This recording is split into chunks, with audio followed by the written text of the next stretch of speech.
area since 1965. Sam, what kind of roofs does Fleming Roofing and Restoration do? Our guys are skilled enough. We can come out and address any kind of leaks or issues you might have on your commercial, on your metal roofing, on your shingles. We can do anything, and we can offer you a solution to repair it, or we can replace it. But you guys also do insurance restoration. Our staff has 10 plus years of experience as insurance adjusters, and we really do know the inside and out of the claims process at Fleming Roofing and Restoration. Check out Fleming Roofing and Restoration online at FlemingHSV.com, or you can call or text them at 256-651-9440. Hey, Wes, we show up. From heirloom diamonds to contemporary jewels, Loring & Company is the place to find something truly special. Whether shopping for a diamond ring for that once-in-a-lifetime occasion or marking a milestone birthday or personal achievement with a Rolex watch, you'll find just the thing in our edit of the world's most sought-after brands, including David Yurman, Roberto Coin, Marco Bicego, and Fopay.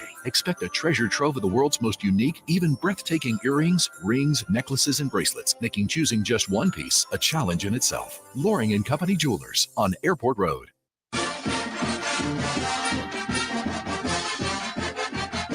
From the University of Alabama, this is Crimson Tide Today. Its daily update on Bama sports, and it's brought to you by Guthrie's. America's original chicken finger restaurant is now an official partner of the Alabama Crimson Tide.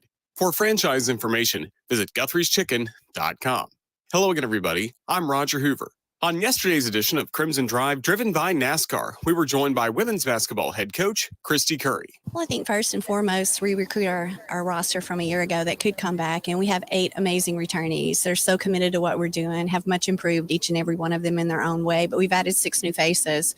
And, I understand how important the portal is, but I think anytime that you build a program and you stay consistent, it starts with freshmen. And we're so excited about our 3 freshmen, Eris Lester, Chloe Spreen, and Leah Brooks. All 3 bring such a high level of experience in winning.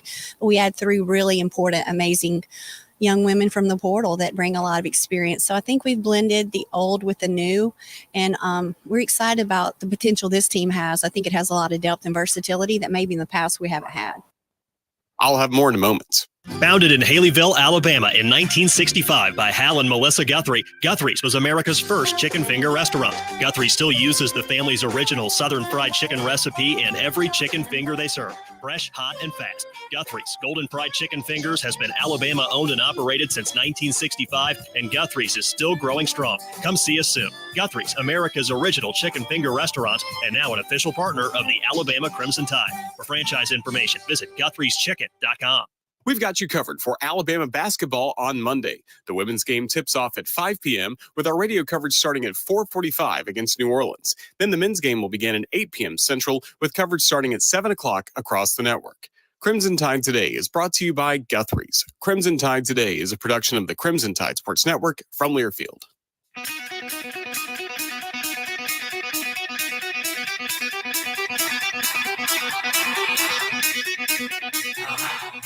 Welcome to Talkin' Ball with Scott Tyson and Drew DeArmond. Call into the Neighbors Wealth Management Hotline now, 256-576-4977. That's 256-576-4977. Now, here's Scott and Drew. There you go. We're back. We're live. We're off. We're running. We're brand new. It is Talking Ball, 97.7 ESPN, The Zone. Scott Tyson, Drew DeArmond. Happy Friday morning, everyone. Happy wet Friday morning. The rain's going to move out. Should be a beautiful night around the area for some high school football. Now, last night, if you were playing, it had all the makings of being good. And then all of a sudden, Mother Nature said, you know what? We're going to put a kibosh on trick-or-treating. 30%, they said. We're going to put a kibosh on high school. Not put a kibosh on it, but we're going to make high school football a wet and soggy night. And, oh, did she ever. It was a soggy, soggy night. But still, we had 1, 2, 3, 4. We had 4 games around the area last night. And one of those was ginormous, Muscle Shoals in Austin. Muscle Shoals ranked in Class 6A. Austin ranked in Class 7A. Austin would go up 22-0 on Muscle Shoals. The Trojans then would score 29 unanswered points as they come away victorious last night, 29-22. Both teams headed to the playoffs next week. So that is the good news there. Both are region champions. Yeah, both region champions. Both should be contenders to win at least a couple games, if not more, in the playoffs. Well, I don't know. 7A region 2. I ain't saying nothing. Yeah, it's gonna be tough. They're matched up. Austin's matched up with Enterprise. Should be one hell of a game. It's going to be at Austin, so they'll have the home field advantage. But Enterprise has got 2 of the top 10 players in the state of Alabama on defense, and so 5 teams were ranked in that region this year, and one of them didn't make the playoffs, and that was Carver Montgomery. So going to be some tough matchups for 7A Region 4, but we certainly congratulate Austin on a region title. And they were trying to have their 3rd unbeaten regular season in school history, but it was denied by Scott Basin and the Muscle Shoals Trojans. What a comeback, scoring 29 consecutive. And that's quite a run right there. And they'll go into the playoffs at 8-2, Austin 9-1.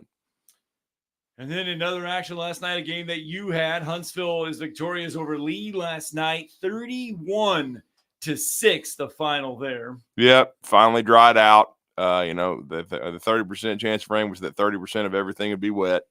That's basically what happened last night. But Huntsville, it was not an easy game to play. A lot of wind, especially in the first half. So throwing the football was very, very difficult. And you had to run the football, and both teams ran it well at times. Mitchell for Lee had well over 100 yards. He did an outstanding job, but Huntsville got the stops when they needed to, and were able to pull away and win it 31-6. Jackson Spencer had 2 short rushing touchdowns in the red zone. Jack Carter in his final game as a Crimson Panther on an end around went in from 17 yards.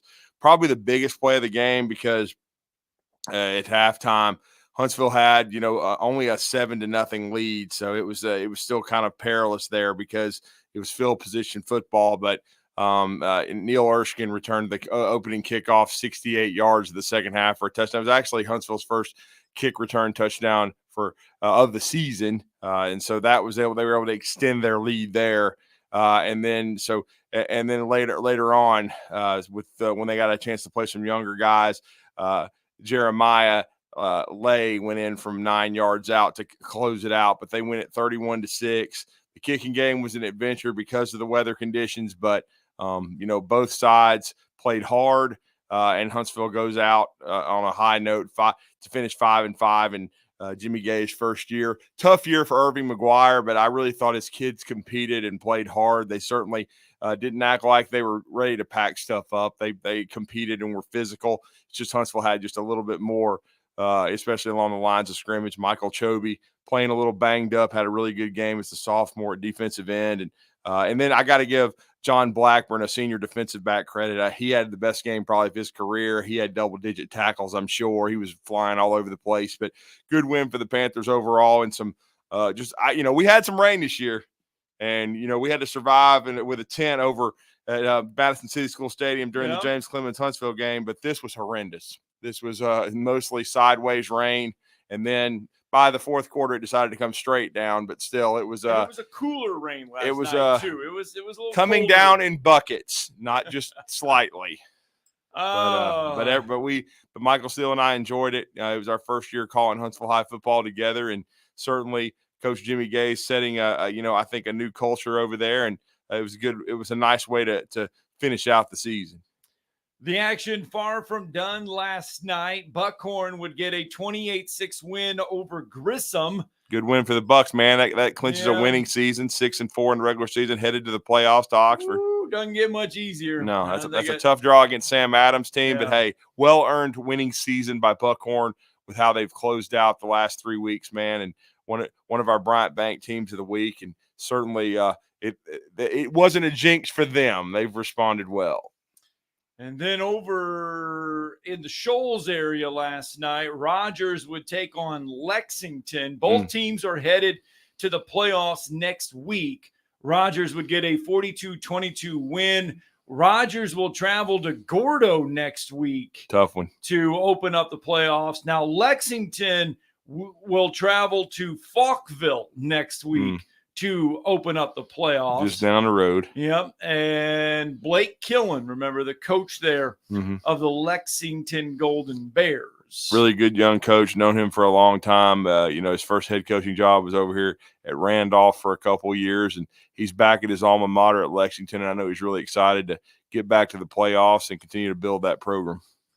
So tonight, 97.7 ESPN The Zone, you might not think we have a lot of intrigue left, but we do. And there's a lot of intrigue left because Class 4A Region 8 and Class 4A Region 7, remember, they switched to 9-team regions this year. So that means tonight, while 92% of the state will step out of region play tonight, and they will finish up games non-region wise, Class 4A Region 8 and Class 4A Region 7 will all play region games tonight. And they all have playoff implications, both in Region 8 and both in Region 7. They both have tons of playoff implications and seedings. Randolph, they still have a chance to be the lone region champions and the number 1 seed. They got to get a little help tonight. They got to get a win.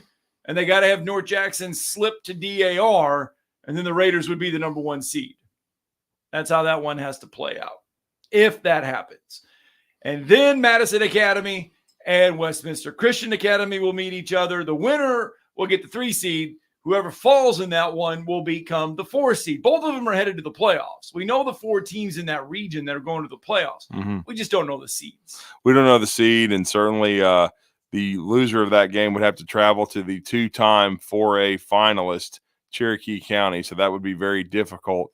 So there's a lot at stake tonight, and it's a big rivalry. So 2 outstanding coaches. We'll speak to both of them today, and Louis LeBlanc here in a few minutes, and Bob Godsey at the top of the second hour. So both those teams are looking to create some momentum. Madison Academy has certainly been playing well the last couple of weeks, and a great rally in the second half on the road last week by the Wildcats to clinch that playoff berth and win Team of the Week, and just continue what Louis LeBlanc's done since 2016, and that's make this a perennial playoff program. And certainly lost Brandon Mush, arguably the greatest player in school history, and certainly lost some other key seniors. So, but they've been able to kind of reload. And Evan McClure's had a really good year for his first year at running back, and so he's got some. Isaiah Shingleton has had a really good year on the special teams aspect, returning kicks. Houston Scott at quarterback. So they've got some pieces, and should be a good game tonight over on the campus of Westminster. And Randolph will take on New Hope tonight to close out the regular season contest. Sports Midfield over there. So as you said, they're trying to, at worst case, have the 2 seed and host a first round playoff game, which they have done the last few years and had success. And of course, they're hoping for a little help. But North Jackson knows what's at stake as well. And that was a heck of a game last week over in Jackson County, 28-26. The Chiefs pull out a harrowing win over the Raiders. And then in Class 4A Region 7, we know West Morgan and Drew Phillips, they will be, and they are, the region title. They are the region champions. They've locked up the number 1 seed. They're 9-0. They're 7-0 in the region. But Brooks, Central Florence, Deschler, and Hatton, you got 4 teams vying for 3 playoff spots. Now, the math is pretty simple. West Morgan will play Deschler tonight. If West Morgan beats Deschler and Hatton would find a way to get a win tonight, Hatton would sneak into the playoffs. Deschler would fall out. And then Central Florence and Brooks would get in if they win as well. Hatton does own the tiebreaker over Deschler. That's how Hatton can get into the playoffs. And we've already seen the Hatton Hornets come back and beat Westminster, so they got a pretty good football team. And but Deschler's a very proud program, very tradition rich. Patrick Malone over there, but going to be tough against the West Morgan Rebels, who are going for back-to-back unbeaten regular seasons. All right, so we've got all those scores. We've got all those games. I'm wondering if there's a place where coming up tonight you can hear all of it at one time. If there was only a show that would be created for one to listen to then you would be well. And you're in luck because 97.7 ESPN Zone has created such a show, and we are calling it the Woody Anderson Ford High School Football Scoreboard Show, powered by Lake Gunnersville Ace Hardware. And lo and behold, it'll come your way after the completion of your games tonight. So there you go. Make sure you stay with us as we'll have it all for you. And 256-576-4977. That's the number to the phone lines. You can join the program throughout the morning. And Mark from Spring Hill is with us. Good morning, Mark. Morning. Hey, good morning, guys. Old Leonard got his picks in just a few minutes ago, so I apologize for that. So hopefully if y'all can play that, it's great. But if not, I understand. Hey, I tell you the game that I'm looking forward to watching is Vanderbilt-Auburn. And but it seems like Vanderbilt hasn't played an away game since 2020. I feel like they've been at home, a lot this year. So, but just wonder, you guys, I know they got Auburn picked to win. Has that line moved probably down from 7 to 5? The line for that game is still sitting at 7.5. Auburn over Vanderbilt. So it's gone up, not up, down. Yeah.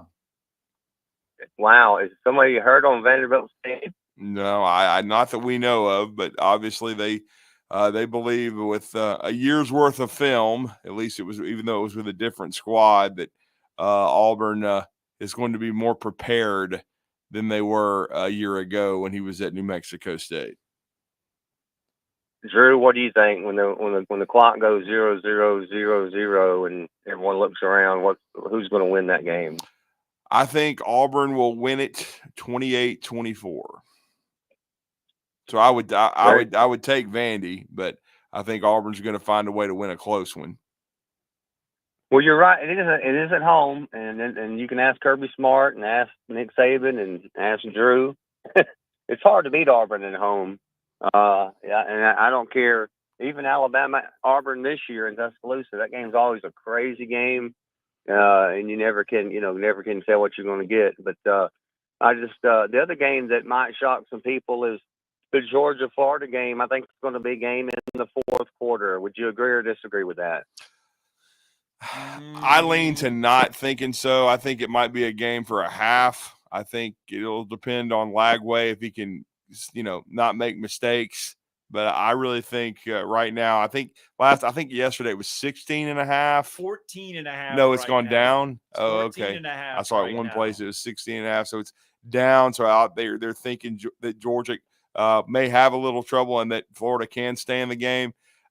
I would think around the 34-17 type score there with Georgia pulling away in the second half myself. Georgia's had 2 weeks to prepare. Florida has 2, but I just think that Lagway gives them an opportunity with his athleticism, but he is a freshman. And I just remember Anthony Richardson and Lagway is probably a better prospect than Richardson, but heck, Richardson went third somehow. Somebody took some drugs. And anyway, but I just remember how he struggled against Georgia. I mean, it was brutality. But again, and Florida's played better defense lately, which is very encouraging, and why I think they can stay in the game for a half. But winning the game and/or taking it to the fourth quarter. I know Kentucky did it when at Kroger Field, but I just don't know, man. I think Georgia, if Georgia had played last week, say they were coming off the Ole Miss game or something, which was a very emotional game or a close game, maybe so. But in this rivalry, Kirby understands it. I mean, this is one of Georgia's biggest rivalries. It may be their biggest, even bigger than Georgia Tech, because they dominate Georgia Tech. So I just think that Georgia's going to win this game and win it rather comfortably. Last question. My good friend Kelvis White, man, I coached with him at Homewood back in the day. We got state championship rings with Coach Newton. Wanted to know how. I'll hang up and have you comment on this. How is he doing at Bob Jones, and are they in the playoffs this year? And I'll hang up and listen. Oh yeah, they're the 4 seed in 7A Region 4. They're going to have a tall task. I mean, they've got to travel to play Keith Etheridge in Auburn next week, who are undefeated and ranked number 1 in 7A.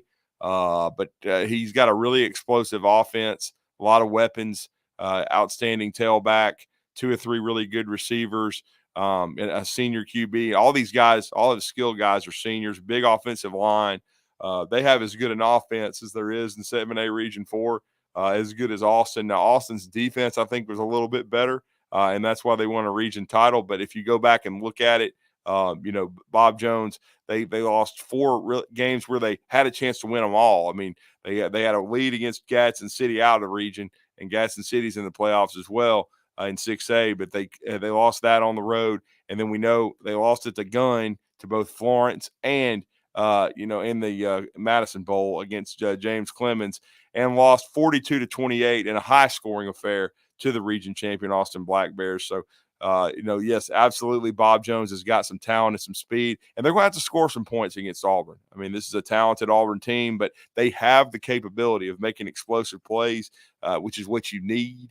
And certainly they were very, very impressive last week against Huntsville. All right, let's get our first break in of the morning. When we come back, we'll slip in a little winners, losers, and plus we'll switch the conversation to some college football. All that and more, 97.7 ESPN The Zone.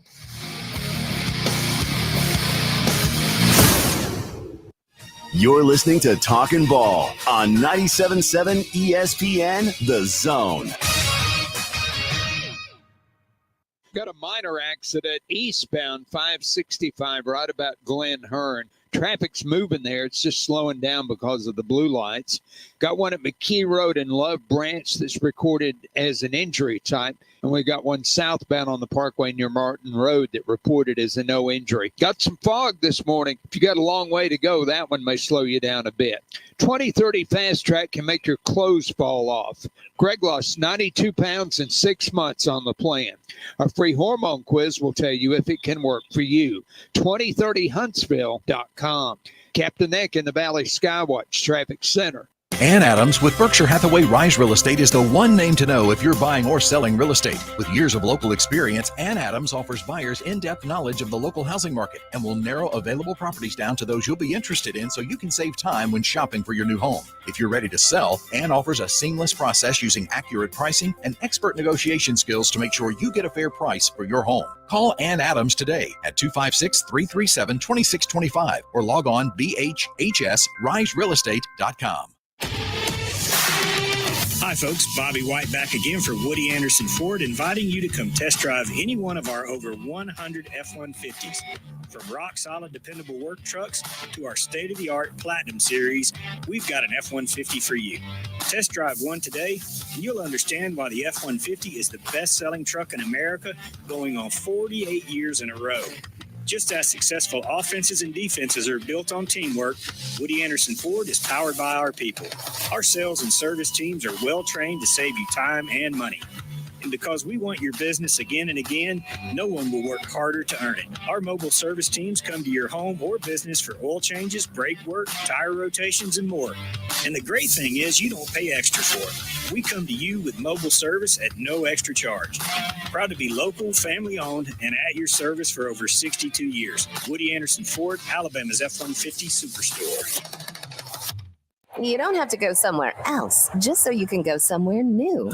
Plan your next vacation with Huntsville International Airport and Breeze Airways. Enjoy friendly, convenient, nonstop travel to some of the most exciting destinations in the U.S., including the home of 12 world-famous theme parks, Orlando, Florida. With flights starting as low as just $49, Breeze has got you covered with easy, breezy, nonstop flights to Orlando. Make all their dreams come true. Book nonstop to Orlando now at flybreeze.com. If you work in a dangerous or logistically intense industry, you know good training can be a challenge. There are training costs, safety concerns, and difficulty replicating real-world scenarios. There's a better way used right now in the Army and in all our armed services to better prepare our heroes, and it's available to you in your organizations. Higher Echelon's Game Development Team is revolutionizing learning in military training, dangerous industry, STEM, and sports performance domains with cutting-edge virtual training that immerses you in lifelike scenarios without the cost and safety concerns concerns for trainees. With Higher Echelon's game-based training, you'll experience realistic simulations, precision accuracy, and unparalleled safety. Higher Echelon founder Dr. Joe Ross is retired Army who played and later coached for the cadets and puts that experience to use. His team has been building cutting-edge virtual training environments for soldiers and clients for a decade. Higher Echelon, the name you can trust for advanced training solutions. Reach out at higherechelon.com to get your free consultation. Go Higher and go Army.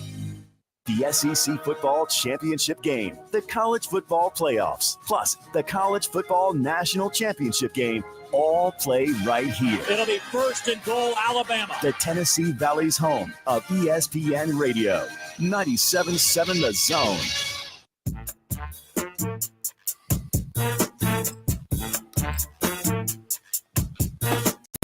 College football from last night. We roll on. The Tulane. I see what you did there. The Tulane Green Wave. They get it done on the road, 34-3. That's John Summerall and company. They get it done 34-3. They move to 7-2, 5-0 in the American Athletic Conference. That's John Summerall. The former Grissom Tiger, former Kentucky Wildcat, has it cooking down there in the Big Easy. Cooking with gumbo. Oh, man. Or Uncle Keith. Had Uncle Keith twice yesterday. That's good. I mean, I didn't. Though I did. Look, I'm getting old. Yeah. Yeah, the wife and I, we made a journey to the new Food City grocery store over there in Hampton Cove. Uh-oh, Food City. It's the new one, huh? It's the new one. And you would have thought I hit the lottery or something. You man, would have thought it was like, you in grocery stores, man. It was the best field trip that we've had in a long time. Did y'all have 2 carts? No, I could have easily had 2 carts. That's what I figured, though. But like their deli has a Chinese food section. Man, Scott and these delis. You can get, I mean, they've got all, it's phenomenal. Phenomenal. I was like, wow, this is great. I mean, a Halloween field trip to a grocery store was the highlight of my Thursday, but it was fantastic, though. I had a great time. Well, I mean, at least you didn't need a yellow submarine. I almost did. Hey, they had eggs for $1.29 a dozen. Wow. And the way this economy is right now, yeah, eggs at $1.29 are like a steal. I mean, with a dumbass still in office until the end of the year and hopefully getting replaced by somebody that's sane. I mean, whew. I mean, that's a heck of a price, though. That's like finding gas for, under $2.50. That's why, I mean, we loaded up on eggs. If you need egg salad or any kind of eggs, just come to my house because we've got it. College football on a Saturday. We try to slip this in if we get time. We got some time here real fast. Let's slip in a little Leonard's Losers. Howdy, folks. This is your pal Leonard for another edition of Leonard's Loser. Brought to you by ESPN 97.7 FM, your only sports radio network in North Alabama. Last week, Percy and I went 2-1, which is pretty much what we've been running all year. Would like to go 3-0 this week, so let's get going with this group of losers. Vanderbilt at Auburn. Now, the Auburn Tigers last week got a much-needed victory against Kentucky in the Bluegrass State. And the Vandals of Vanderbilt took a close loss at home against Texas. Now, on paper, Auburn should win this game. They got better athletes. They're playing at home. But, folks, this is not the same Vanderbilt team. And something tells me that Vanderbilt's got something to prove. Now, this is the first time that the Vandals have hit the road in I don't know how long. All their games have been playing at home, but in front of crowds that's got more visiting fans than home fans. Well, let me just cut to the chase, folks. Leonard's Loser, Auburn. South Carolina hosts Texas A&M. Now, the Aggies have already purchased tickets to the Southeastern Conference Championship game in Atlanta. They've already punched their ticket. Some have already made reservations for the playoffs. But come Saturday night, when the last rooster crows, it'll be South Carolina that will show that they're a lot better than people think. Ask Alabama. and it'll be A&M on the losing side of this one in a close one. Leonard's loser, Texas A&M. Now for the cocktail party of the year, Florida and Georgia. Now earlier in the year, Florida's coach, well, he was on the hot seat of all hot seats, kind of like Hugh Freeze will be on Saturday. But he'll take on the Dogs in Jacksonville. Now I know everyone's got this one already inked in as a Georgia win, but something's going to happen in this game that's going to shock the world. And Percy believes, and I believe, that the Gators are going to play their best game of the year, and Georgia's not. Leonard's loser and the shocker of the week, Georgia. Now until next week when we have more picks, get us out of here, Percy. Well, that's Mark going out on a limb 3 times. That would be 3 upsets. And if you just look at the spread, though, A&M is a very slight favorite right now at South Carolina. Last I saw was, I think, about 2.5 for them. So, and then, of course, that would be the shocker of the year in the SEC, probably even more than Vandy beating Alabama if Florida, especially the way Florida started the season. Right. I mean, they were horrendous. I mean, everybody was like, is Billy going to make it to this week? Is he going to make it to the next week? No, we thought he was going to be done. I mean, he looked like he was going to be done by week 3. Yeah. I mean, when they got thrashed by Texas A&M, it's kind of ironic, though. I think we figured out Texas A&M pretty good. And even Miami's undefeated. So that's the 2 teams that beat them. People, tend to panic. Early. Wait a minute. You mean people overreact? Oh, just a little bit. People overreact. I didn't know that when it came to college football that people overreact. I mean, I've heard Kalen DeBoer referred to as Mike Shula II. I don't know how many times, and he's in his first season as coach. And Mike Shula went 3-9 in his first year, and so. And then he came with that South Carolina team and nearly beat the Tide. So it was probably his first time back in Bryant-Denny Stadium since he was dismissed, as head coach over 17 years ago. It shows you how the time flies. But I will say it'll be if Mark hits that cocktail party prediction, you got to tip your hat now. But I will say too, he's talking about Vanderbilt. Look, they have won twice on the road.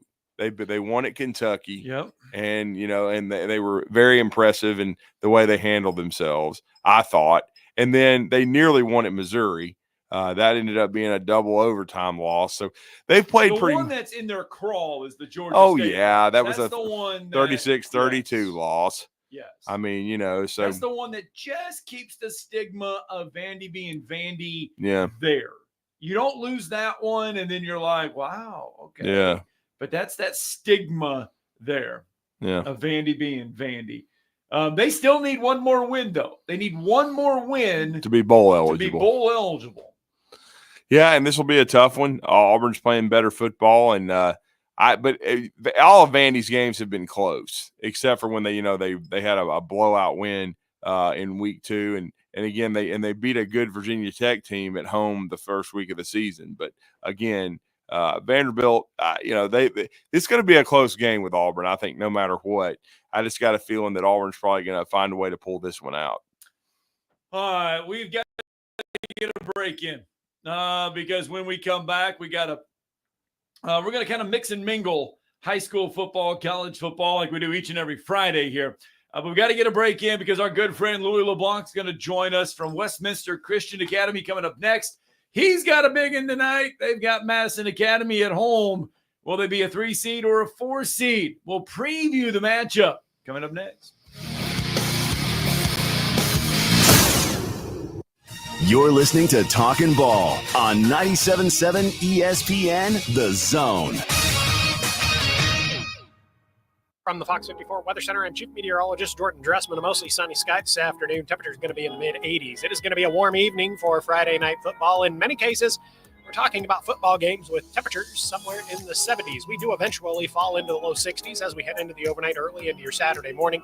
A mostly to partly sunny sky Saturday afternoon. Temperatures climbing into the lower 80s. An isolated shower certainly can't be ruled out, but it does look like the vast majority of us are going to be dry. Chief Meteorologist Jordan Dressman on your home for ESPN Radio, 97.7 ESPN, The Zone. Got a wreck on 565 eastbound right about Glen Hearn. It looks like they're off to the right side of the road there. So 565 slowing down, but I think traffic is getting by it. We got one eastbound 565 to northbound Research Park. No injury reported. McKee Road and Love Branch reported injury, but they canceled Himsey. And we got one southbound on the Parkway at Martin Road. Don't let the cooler temps catch you without heat. D&L Refrigeration can check your system before it's too late. Discounts for military, law enforcement, and seniors. D&L 256-652-1207. State license 08091. Captain Eck in the Valley Skywatch Traffic Center. It's the dawning of a new age in Tuscaloosa. I understand what Alabama football is all about. Roll time. Join the Crimson Tide as the Kalen DuBois era begins. 15, 10, 5, touchdown. Join us next Saturday as the Crimson Tide head to the swamp for an SEC showdown with the LSU Tigers on your home for Alabama football. Listen to Alabama football all season long on 97.7 ESPN The Zone. Are you tired of chasing a roofing contractor to show up on time or even show up at all? I'm Sam Fleming with Fleming Roofing and Restoration. Our motto at Fleming Roofing is we show up. Our goal at Fleming Roofing is to provide the reliable customer service that you deserve, and we have the resources to meet all of your roofing needs: residential, commercial, industrial, replacement, or repairs. We are manufacturer certified for roof coatings, single-ply membranes, and asphalt shingles. Whenever you need a roofing professional you can count on, call Fleming Roofing and Restoration. We are committed to finding the solution that meets your needs. We don't have quotas or heavy-handed sales tactics. Fleming Roofing, we have expert experience. We show up. Free estimates, residential, commercial, industrial, replacement, or repairs. Check us out at FlemingHSV.com. FlemingHSV.com. When you need a quick response, it's Fleming Roofing and Restoration. We show up. Yo, Trey, drop the verse. It's going down, fade to Black Street. The homies got at me, collab. All right, welcome back. Talking Ball, 97.7 ESPN The Zone. It's time for us to talk to our 97.7 ESPN The Zone, Brian Bank, Team of the Week, our Coach of the Year. He's from Westminster Christian Academy. Remember, we announced it. Did we announce it yesterday? Yes. Yeah, we announced it yesterday. Look, yesterday. I know you went to a grocery store. You got your mind blown. You're trying to remember. Yesterday was a blur. It was Halloween. Halloween's become a huge ordeal. I feel bad for the trick-or-treaters last night. Man, that was because awful. It was just awful. The range, we had some by really 6:45. It was just Yes, we had some amazing trick-or-treaters early. Yeah. But once that rain happened, it was like kapow. We didn't have hardly anything. We were done. But anyway, tonight, regular season finale of the high school football season. We got two regions with 9 teams playing in it. We talked about at the top of the show. Class 4A Region 8, Class 4A Region 7. They still have region games. We know the 4 playoff teams in Class 4A Region 8. Westminster Christian Academy, one of those. They will take on Madison Academy tonight. The winner gets the 3. Whoever gets dealt the setback is the 4. Both teams still going to the playoffs, but you want to be that 3, maybe not the 4. Yeah, absolutely. You want to, and then, it's definitely a lot at stake tonight, but there was a lot at stake last week too. And you got to give them a lot of credit, Westminster, for how they played, especially in that second half. And they've been a second half team this year because they've done the same thing against Plainview. And those 2 comebacks really have kind of defined their season early in the year against the Plainview Bears, and then rallying against the New Hope Indians and getting those wins, both of them on the road. And so those were significant for this program, and they are returning to the postseason yet again.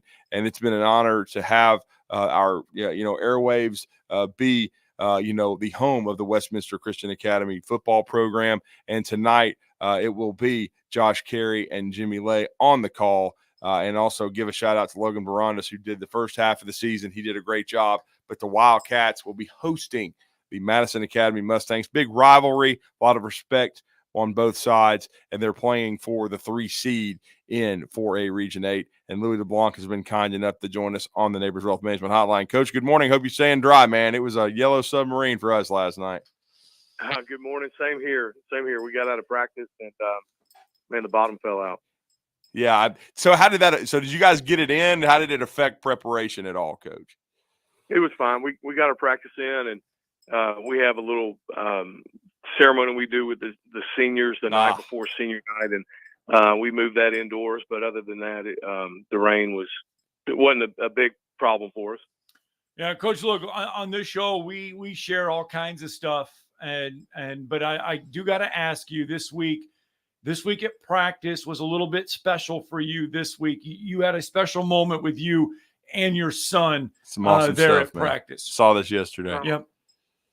Yeah. So every Thursday, our team gathers, and I have I generally bring in men from the community to speak to them and just have a time to be real and share the gospel and just pour into the guys. And so this year I did something a little different, and we've got a great asset here at the school. One of our school resource officers, school security officers, Ralph Connect.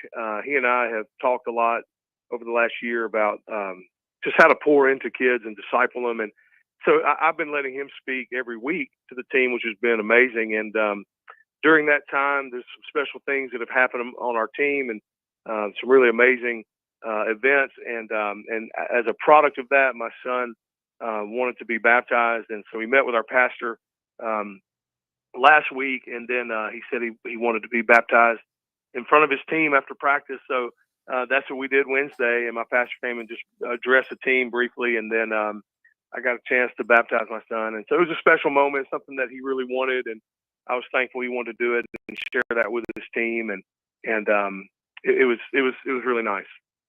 I mean, that's awesome, man. I mean, there's nothing better. It's what the fabric of the program is about, as you've always talked about, trying to build boys into young men, and you certainly do a great job of it. And certainly they've responded to you, Coach. And you guys got a big win last week to clinch a playoff berth, and that's just but having something special like that is happen just shows that the message is getting through. The young men are learning more than just football. And I know that's been kind of your mantra of how you've built this football program in your near decade now as the leader of Westminster Christian Academy. Yes, sir. I appreciate you pointing that out. I mean, that has been a point of emphasis. After my first season, we were 2-8, and I had to do some evaluation and, contemplated just getting out of coaching. I just felt horrible, and spoke with some mentors of mine that really encouraged me and made me define why I was doing this, what was important. And so when I got to focus on what was important for me, and that I wanted to use football to build better men and to impact their lives with the gospel. So that became a huge point of emphasis for us, and the staff bought in. We didn't relent from it, and we haven't looked back. And thankfully, we have been successful, and we've been winning games and going to the playoffs, and that's been an added bonus. But that didn't happen just because we decided to focus more on football. It really, football kind of took a back seat, and we tried to focus on the person more than the player. And I love the bond and amongst the team. I love the chemistry. I love the culture, and I'm just so thankful to be here at a place that lets me do that, and have parents that are supportive and kids that want that. So trying to attract young men that need that want that. And it's been a blessing for my family for sure. Well, and Coach, tonight it's, every coach that comes in that they want to build a foundation, they want to build a future for the program, and they want every game to mean something. That's a goal. Tonight you get just that in your region finale. I mean, this is something that, you guys have worked for it and have built. I mean, you're in the playoffs, which is something you've wanted to accomplish every year. Now you just got to know what seed you're going to be And it's always fun to play in a regular season game that means something, especially this late in the year. Yeah, not only does it mean something, but it's also with someone that's right here in our backyard, and families are connected and united with where they live or other where they go to church or just past history together playing sports when they were younger. So there's a lot here, a lot of emotions in the game just because of the proximity and the closeness, and then you throw on top of that you've got a storied program like Madison Academy that it was well coached and great athletes, and they're going to be sound and disciplined, and so extra talking points for coaches all week and things to focus on, and reminding the guys that this is why you work. You work to compete against teams like them in situations like this, and this is what it's all about. So excited for them and this opportunity, and see what the guys do and how they respond, and I told them it's a great preview for the playoffs because you're looking at a championship caliber program that goes deep in the playoffs throughout the last several years, and so you get to see what it looks like to have an excellent team and compete against them. So it's nice that this happening right now, week 10, and lot pointing in the same direction here that gets me fired up. Well, it does, and the thing that's amazing is Madison Academy moved back up. They're back up to 4A, but to show you the excellence of these programs, and every year is different, and that's what makes high school football so neat when you see kids mature and become better and step into new roles. But both of these teams last year, one was a 3A state finalist, and of course your team was a 4A semifinalist, nearly reaching the state championship game. So there's a really good football played between these two. And as I mentioned, as you came on with us, Coach, a lot of mutual respect here. And I know when you took this job, as you mentioned almost 10 years ago, that was one of the things you had to look at. I mean, Madison Academy is just down the road. In most cases, you're going to be in the same region. You're going to be competing. And even when you haven't, you've played each year. So a lot of mutual respect between these two schools. Oh, without a doubt. And always enjoyed getting to know the coaches that were there. And then Coach Godsey has, just been the consummate professional. He's helped me whenever I've called him and talked to him, and always an ambassador for the sport and for the profession. And so a lot of, like you said, a lot of respect there. And everybody, you want to beat everybody on your schedule, but I don't feel like there's a hatred, there's a disgust or something like that. It's a team that we respect and we want to compete well against and do our best. Well, let's talk about the game itself tonight. When you watch Madison Academy, Bob Godsey, you're going to get a well-coached physical ball club. Anything else stand out to you? Yeah, they always have weapons, and it seems like one running back leaves and another one just gets reloaded into that spot, and then at quarterback, they've got a young guy there right now that played against Plainview, but he's a weapon, man. His feet are just as dangerous as his arm, and so that always poses problems. They're active on both sides of the ball. They're sound in the kicking game.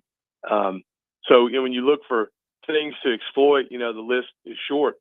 And then to cap it off, you got a monster at Mike linebacker, that is just roaming sideline to sideline. A guy has a lot of skill and a lot of ability, and that's a lot to contend with in and of itself. And so they, those are just a few of the weapons that they have. And so when you look at them and you see what they present and how they execute, it really forces you as coaches and as players to sharpen your skills and hone your abilities and lock into those controllables that you can maintain. We can't afford self-inflicted wounds, especially pre-snap with alignment or assignment and eyes. And so your eyes go immediately to the Mike backer and the quarterback and the running back as the main threats are going to hurt you. But then they've got receivers running all over the field and DBs that can hawk down footballs, and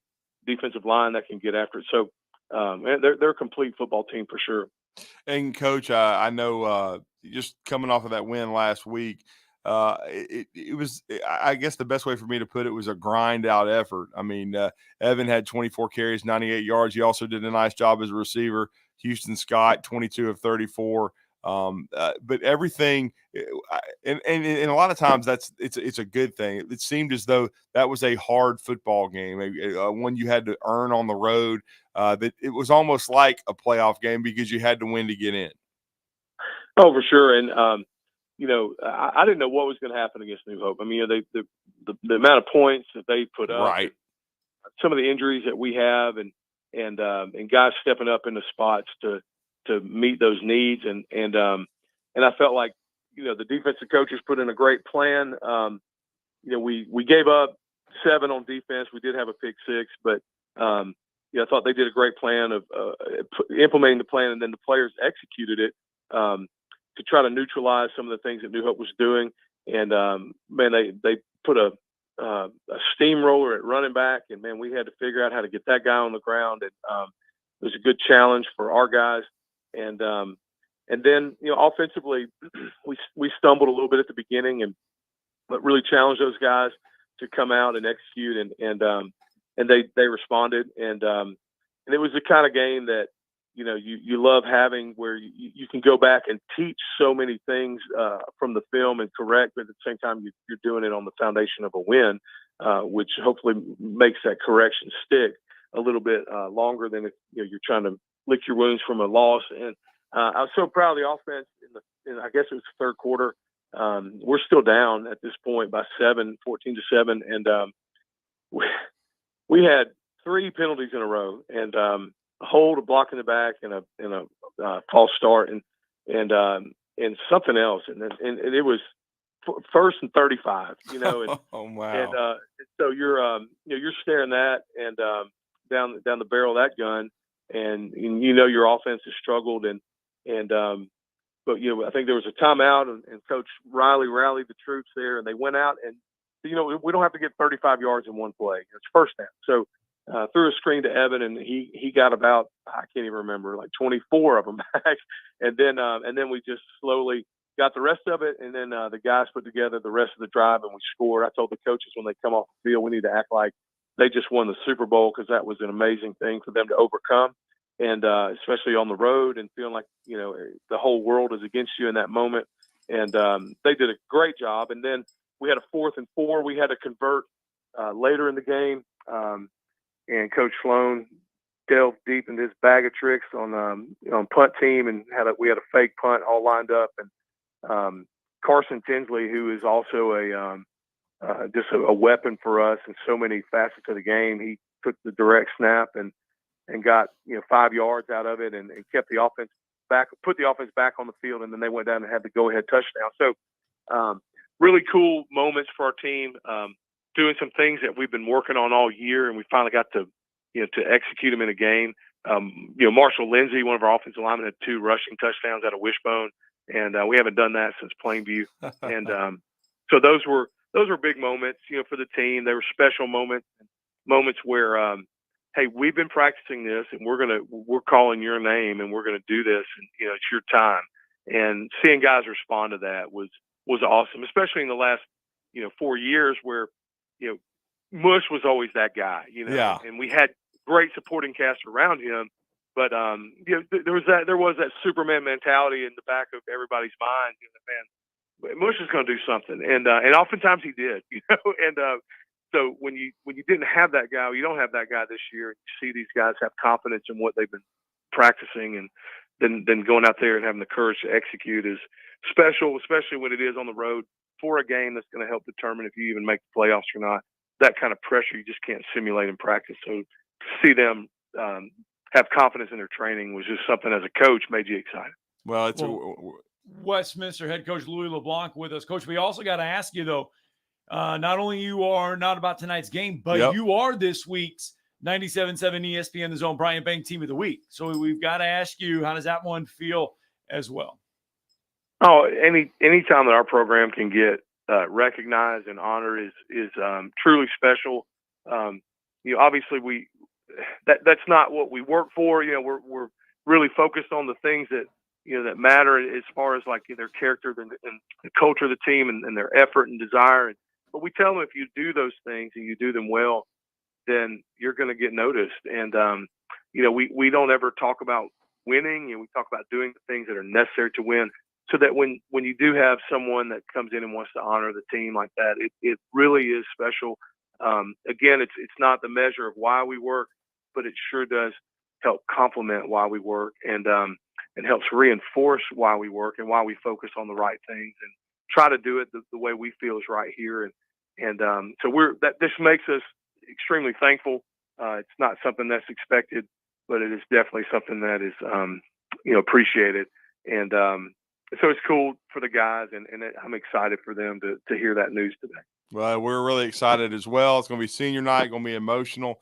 Certainly going to be a great football game. Westminster hosting the Madison Academy Mustangs. Coach, we always appreciate it. Thank you for the time, and good luck tonight, sir. Ben, thank you, and I really appreciate everything that you do as always, and look forward to hoping to get to talk to you some more over the next few weeks. Yes, sir. We'll Thank see you for Yes. any advice for the pep rally today. Man, just be ready, okay? I mean, it's a midday pep rally, and the kids are all hopped up on caffeine, ready to go, and so it'll be loud in the gym. It's going to be a lot of fun, and it's a good time. Those will be dry. I wasn't dry last night. We'll be ready for it. We'll see if we can get it up to another decibel. Thank you, Coach. Yes, sir. Thank All you. right, there we go. See, look, this is our 97.7 ESPN the Brian Bank Team of the Week presentation. Usually we present this to the team. Yeah. We go to practice. We do Photo, it practice. all the it's little very speech, simple. everything. Yeah, we're in and out of there in like 5 minutes. We're not It's going to have several perfect. hundred folks around us yelling and screaming. Now we're going to do this in the middle of the pep rally, and we're going to see if we can crank up the gym to a new decibel. Yeah, jump around, we're gonna jump get up, some jump up, and around, get down. I want to see you jump around. Oh, my God. I almost had to last night. I thought I was going to get electrocuted. That's a new type of tingle. Oh, Get man. a break in. Wrap up hour one next.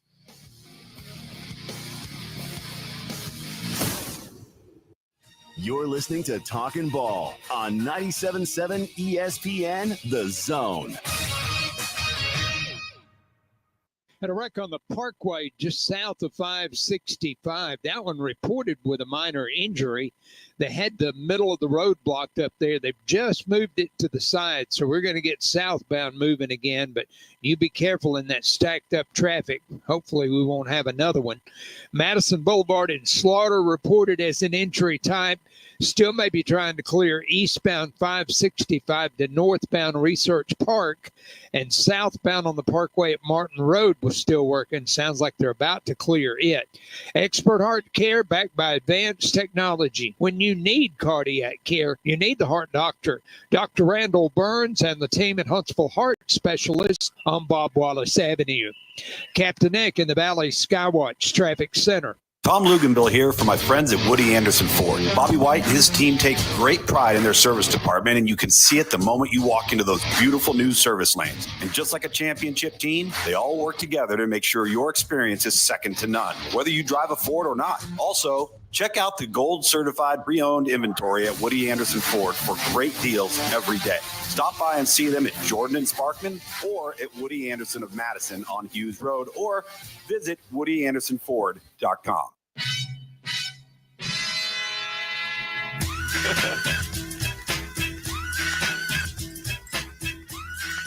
That's what we're going to be. We're going to be bringing that to Westminster Christian Academy later this morning as Cypress Hill. We're going to be presenting the Team of the Week during the pep rally today. That's a first for us. We presented it during pregame meals. We've done it during pregame meals. We've done it during practices, but we have never presented during a pep rally. Yeah. I mean, now remember, they had a little function For volleyball, yes. I think so, for soccer. We did volleyball as yeah. well. When we went over to Westminster to present them with a check, then they were having a celebration. Right, but that was the in gym. like I think the that was in the chapel. In the Excuse me. chapel. In the yes, studio. that was in the chapel. That was That's a little correct. more subdued. Yeah, it was in the chapel. Now we're going to have to bring it, though, today yeah. at 11. We're going to have to bring a little energy Yeah. today because we're going to be in the middle Ain't of got no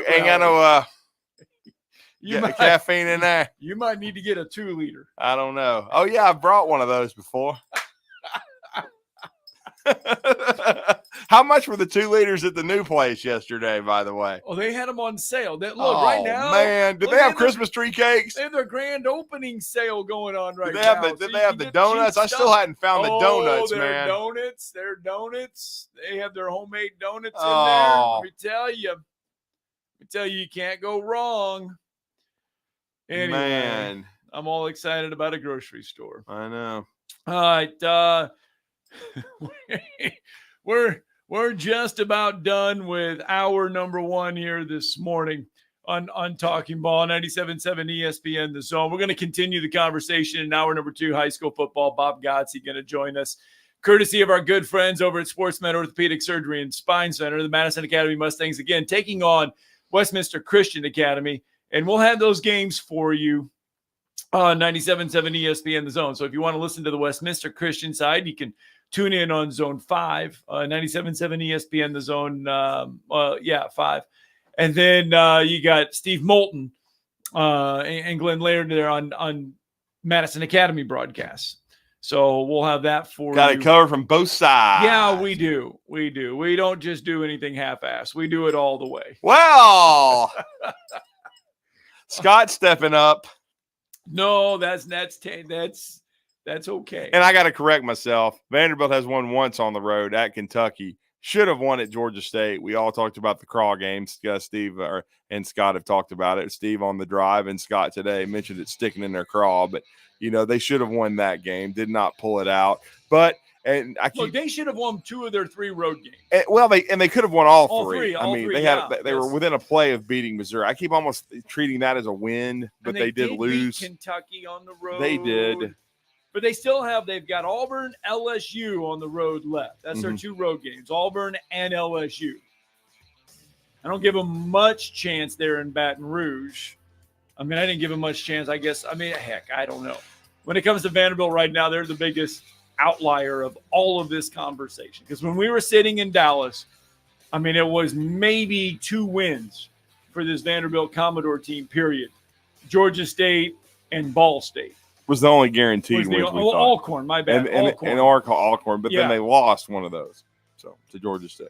All right, hour 2 next.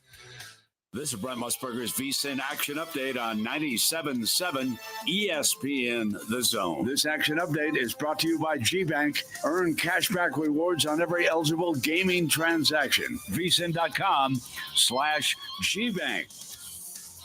Top 25 football tomorrow. Number 4, Ohio State's a 3-point favorite at number 3, Penn State. The Nittany Lions are 7-0. The Buckeyes 6-1. 8-0 Oregon heads to 5-3 Michigan. The number 1 Ducks favored by 14.5. The Wolverines plus 475 on the money line. Number 13, Indiana's an 8-point favorite at Michigan State. The Hoosiers are 8-0. The Spartans plus 250. Over-unders 52.5. Pitt's undefeated. They're number 18 in the nation, but a 7.5-point underdog at number 20 SMU. The Panthers 7-0. SMU 7-1. Pitt plus 250. That's the VSiN Action Update on 97.7 ESPN The Zone. I'm Chuck Sanders. WZZN, Union Grove, Huntsville, Alabama. 97.7 ESPN The Zone. SportsMed is the official team physicians of the Rocket City Trash Pandas. And if the pros trust SportsMed, you can too. SportsMed provides every service you might need for complete orthopedic care, specializing in orthopedic surgery, sports medicine, joint replacement, spine surgery, neurosurgery, and podiatry. And they offer their own brace shop, in-house full-body MRI, physical therapy, walk-in clinic, and so much more.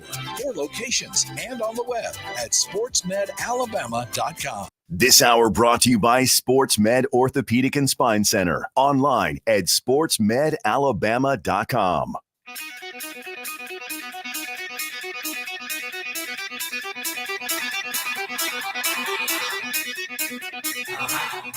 Welcome to Talkin' Ball with Scott Tyson and Drew DeArmond. Call into the Neighbors Wealth Management Hotline now, 256-576-4977. That's 256-576-4977. Now, here's Scott and Drew. There you go, hour 2 of Talking Ball, 97.7 ESPN, The Zone. Scott Tyson, Drew DeArmond. Welcome in. SportsMed Orthopedic Surgery and Spine Center. You know what? They're the official training providers of the Rocket City Trash Pandas, which you can hear on Talk Radio WZZM.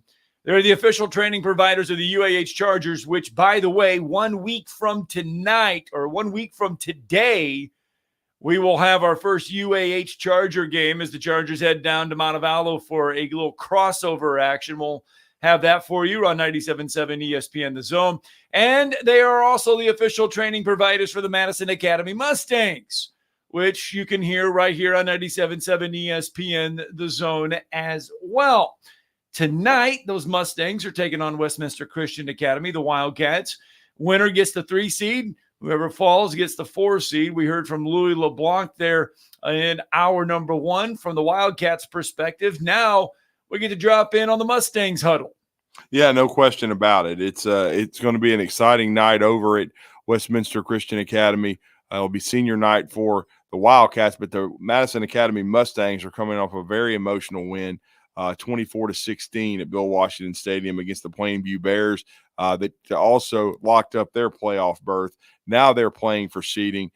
They've made the playoffs all 6 seasons under Coach Bob Godsey. There is a standard that they look, as they always say, live to the standard, and that is to make the postseason, but not just to make it, to make runs. They certainly have made deep postseason runs under Coach. Last year reaching the 3A finals before falling to Mobile Christian, and now they're back in the tournament, and they're going to be playing tonight in front of an emotional and a great crowd. But it's almost like it's a great prep. It's another playoff game in retrospect, just like last week was, in all honesty. And they will be preparing themselves for the tournament next week. And Bob Godsey has been kind enough to join us after preparation has concluded for this clash with their big rival, Westminster. And we're going to talk some Mustangs football right now. Coach, good morning. Good morning, guys. How we doing? We're doing good, Coach. We just talked to Louis LeBlanc about this. We know the weather kind of took a big turn last night. We weren't expecting it to be the deluge it ended up being, but did you guys get your preparation in before the weather hit? Yes, we were good. We had a pretty good week of practice.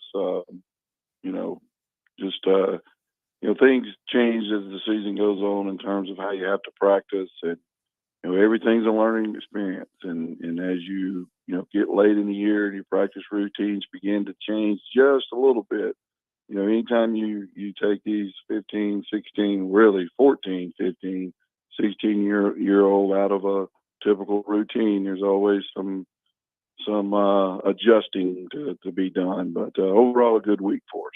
Yeah. How much physicality, how much do you do this late in the season when it comes to practice? We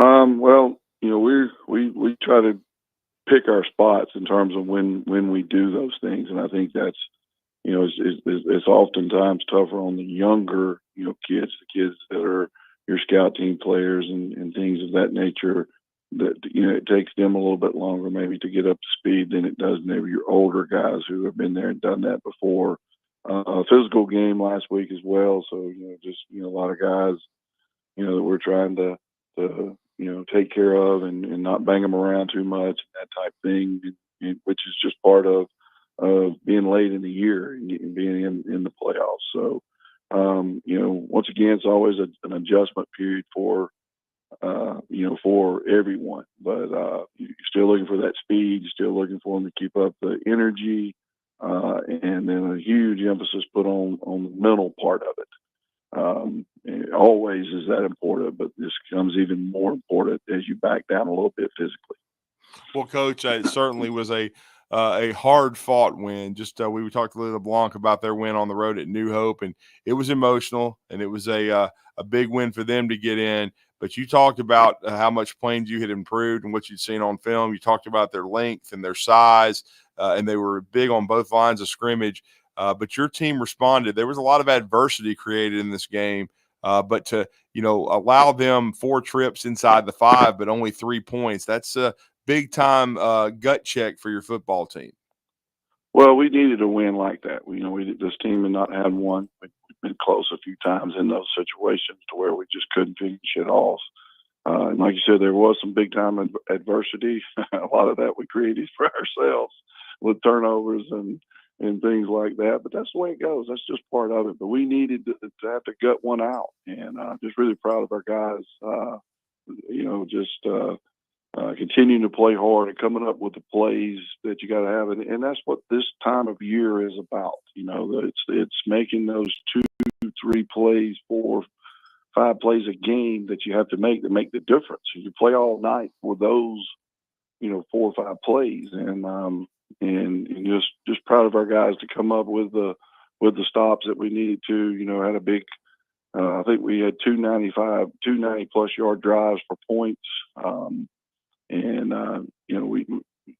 we got in our own way some, but we also made a lot of plays. So a good gut check, grinded out, tough win that I hope provides us a lot of confidence.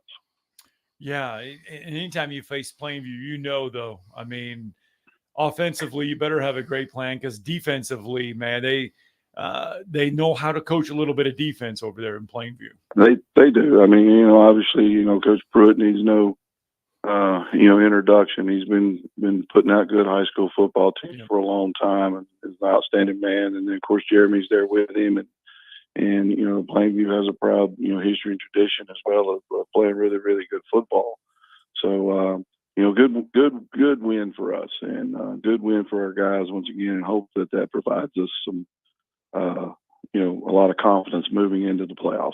Well, speaking of confidence, Coach, you told us last week Josh Williams was healthy and he was feeling better, and he certainly seemed like it on Friday night. 275 yards, 3 touchdowns, as he carried the load for you offensively. He did, and kind of how they decided to play us with Charleston, Khalil Green. They command a lot of attention as far as out on the perimeter. So kind of how they decided to play us was, led to us, running the football, and our O-line stepped up big, played their best game of the year as they have improved weekly, almost daily, and they really stepped up big, played extremely well, and like I said, Josh being back healthy, kind of got it rolling there, and made some really, really good runs, and allowed us to win the game. So took a lot of time off the clock there. We had a big 95-yard drive. Used about 6 minutes there that really limits the other team's possessions and things of that nature. So always looking to shore things up. In the kicking game, we gave them a few too good a field position, things of that nature. But having Neil Radak back, who hit a big field goal for us as well, did an excellent job in the kickoff game for the most part. So hopefully it's all kind of starting to fit together a little bit. What about tonight, Westminster Christian Academy? When you look at what stands out there on the film, what kind of catches your eye from Westminster? Well, they're gonna pressure you a lot on defense. A lot of guys that were there last year are back, and Coach LeBlanc and those guys do a really, really good job, and they play hard, and they're well coached. All of those things that you would expect from a good program, and they pressure you a lot with stunts, and whether it be from their linebackers or from their safeties. Play some man coverage, which we'll need to have to try to take advantage of. Getting the ball on the perimeter somehow. Something we didn't do a very good job of last week, but at the same time, as I said before, they were determined to not let Charleston or Khalil or some of our other receivers, have big plays. So it's about taking what they give us. Offensively, they do what they do, and they just do it well. They're not going to hit you with big explosive plays. They're very similar to Plainview, where they're just going to keep coming at you and just keep pounding on you, and which makes every play pivotal. You can't take a play off. And one thing I'd like to see us do better is getting off the field on third downs or even fourth downs, in big parts of the game. Well, and we're talking to Bob Gotze, head coach of the Madison Academy Mustangs. When the 3 turnovers happen, Coach, in a big game like that where the season is on the line, you and your coaching staff, how did you kind of settle everybody down and come up with that big fourth quarter drive to, as you said, hold the ball for half the quarter and really decide the football game? It was a 17-16 game at that point. If Plainview wins, they're in. But how do you settle everybody down and get execution like that? Well, I don't know if it was at the quarter break there or a timeout or something, and we just kind of talked about it. Look, guys, it probably couldn't have gone any worse than it's gone right here in this quarter, but we're still up a point. We're still up 17-16 lead. Let's just handle our business. Let's just lock it in right here, and we did. We got the stops defensively.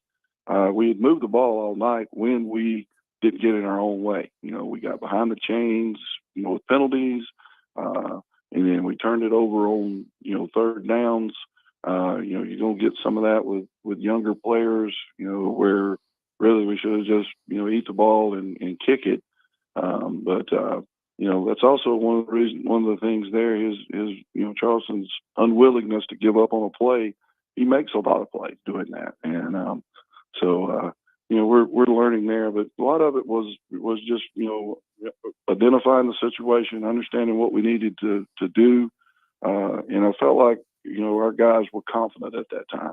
Early in the year when we were in those situations, you could kind of tell we were a little nervous. But the other night I felt like we were confident in that, we're going to do what needs to be done here. And like I said, our defense stepped up big, especially close, down close. For my heart, I'd rather get them stopped a little quicker out there. But, I felt like our offensive line really stepped up big with that drive of 95 yards and knocking it in there. And I'm glad you mentioned that offensive line. There's some youth there.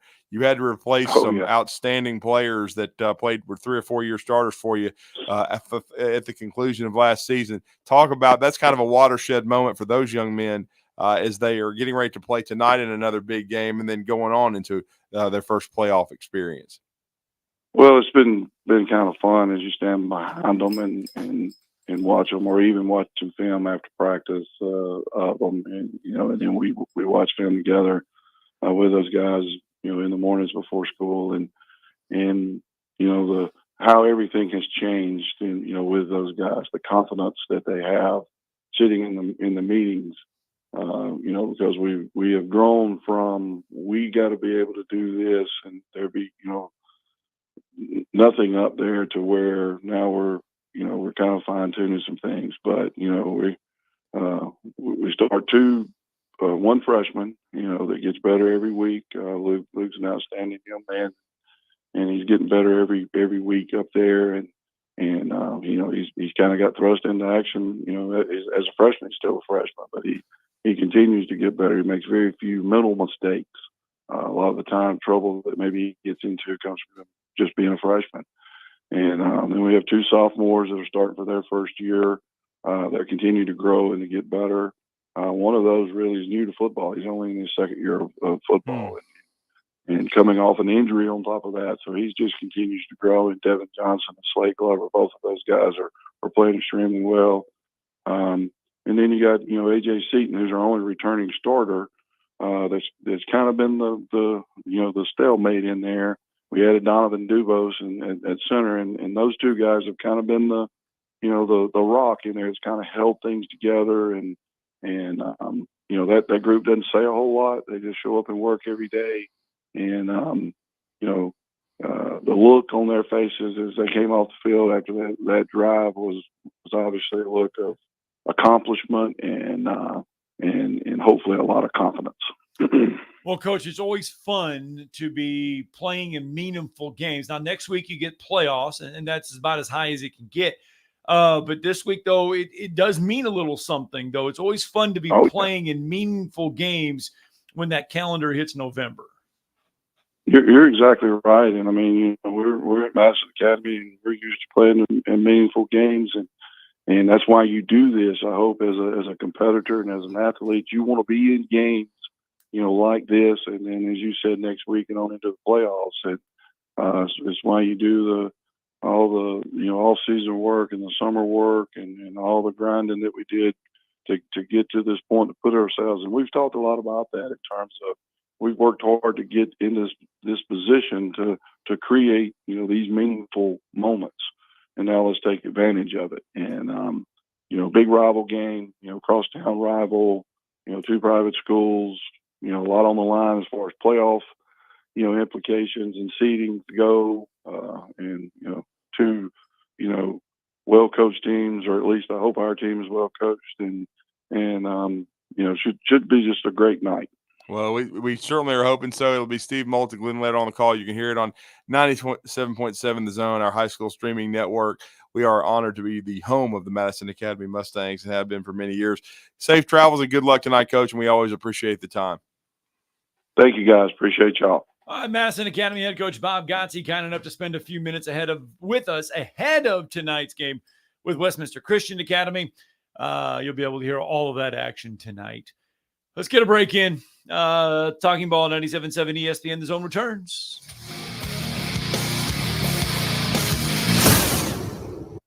You're listening to Talkin' Ball on 97.7 ESPN, The Zone. Fire and rescue moved that wreck on the Parkway southbound south of 565 over to the right side of the road. Picked up in Newark, California, and Edgewood. No injury reported. Madison Boulevard and Slaughter reported with injury. They're still working on that one. And we had one eastbound 565 to Research Park northbound that may still be trying to clear. No hose, no mask. You can ask Dr. Sandman, that's Dr. Sandlin, for the medically proven benefits of the Somnodent for sleep apnea and for snoring. Dr. Sandlin, 350-CARE. Captain Nick in the Valley Skywatch Traffic Center. When you call most roofing companies, all you'll hear is, you need a new roof. Not when you call Fleming. At Fleming Roofing and Restoration, we're focused on your needs, whether it's an easy repair or a full roof replacement. Folks around here have trusted Fleming since 1965 for all their residential and commercial roofing needs. And as the area's storm damage experts, Fleming knows all the ins and outs of the insurance claims process. Log on FlemingHSV.com to schedule your free estimate today. Fleming Roofing and Restoration. We show up. Hey folks, this is Arthur Seaton, managing partner at University Kia, proudly saying Roll Tide and War Eagle. Stop into University Kia today and shop one of the area's largest selection of new Kias, including Fortes, Seltos, Telluride, and Popular Carnival, and fully electric EV6. View all the great specials at universitykia.com and get pre-approved in minutes so you can drive home your new Kia you really want, because we want to see you in a University Kia. Hey folks, Bob Baumhauer here. Are you ready to enjoy another great football season with us here at Baumhauer's Victory Grill? Our special big game headquarters menu includes fan favorites such as our gooey char-grilled chicken and chips, Victory Caesar salad with your choice of char-grilled chicken, grilled whitefish, or shrimp. And you'll definitely want to tackle our gooey char-grilled chicken sandwich with a fresh mojo marinated boneless chicken breast topped with a Blanco cheese and bacon served with curly fries. Baumhauer's Victory Grill, legendary fun and legendary food. Are you tired of power outages disrupting your life? It's time for a Generac standby generator from Current Electrical. Storms may rage outside, but inside your family's powered up. So why choose Current Electrical for your generator needs? 1, we offer a wide range of models to suit every budgeted energy requirement. 2, our project managers handle every step of the process: power, gas, permitting, and inspections. 3, our certified technicians install your generator with precision, ensuring peace of mind. Don't wait for the next blackout. Call 256-880-1880 or visit us online at JetSuperstore.com.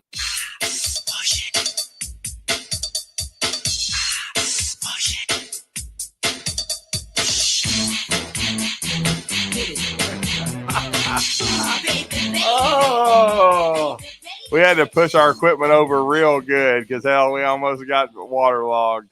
Push it real good. Push it.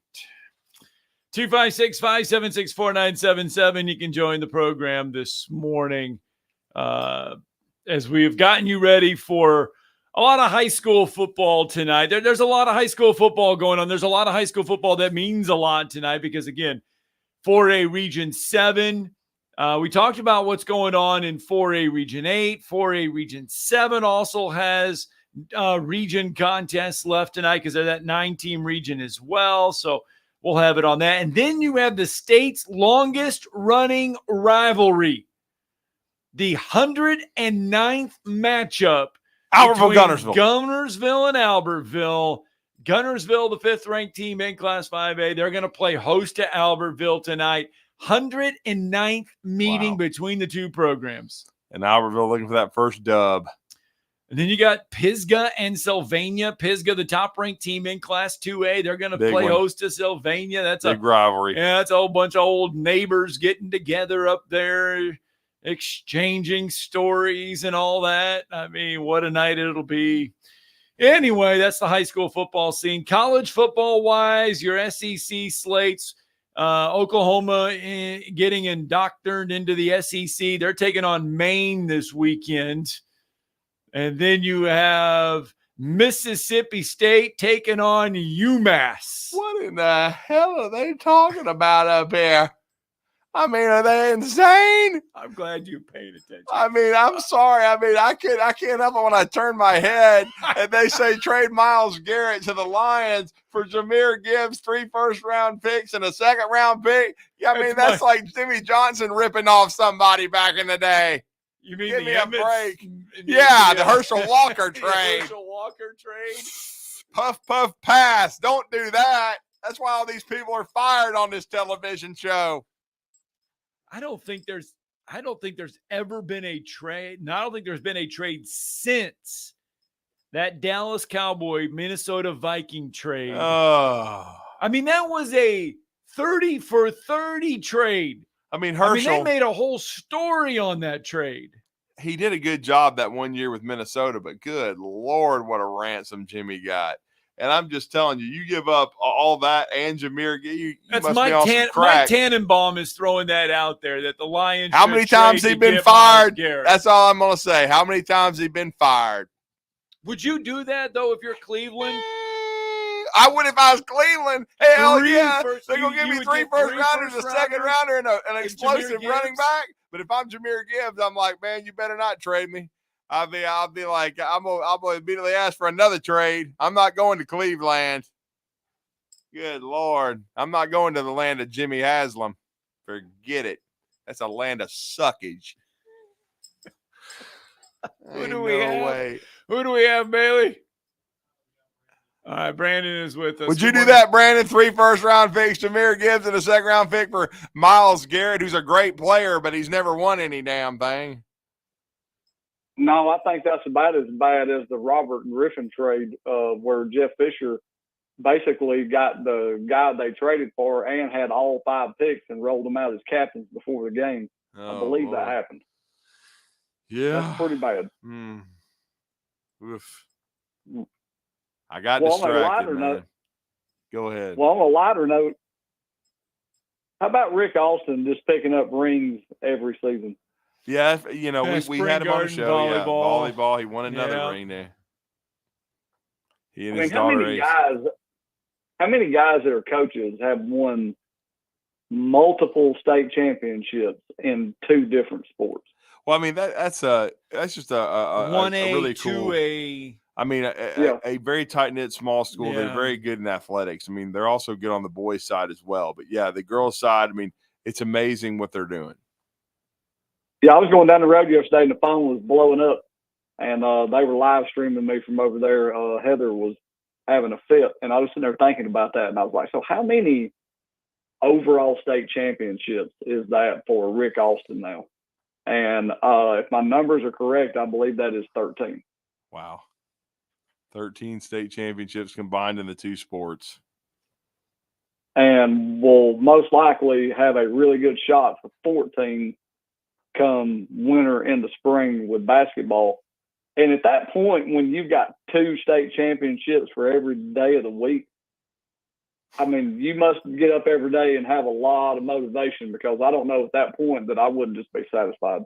Yeah, I mean it just shows you how hungry they are and and living to the standard in their at Spring Garden. I mean, whenever you're competing for state championships, it's a very special thing. It's not a given, and you shouldn't treat it that way. And obviously they don't. They handle it year to year, and to win that many state championships is a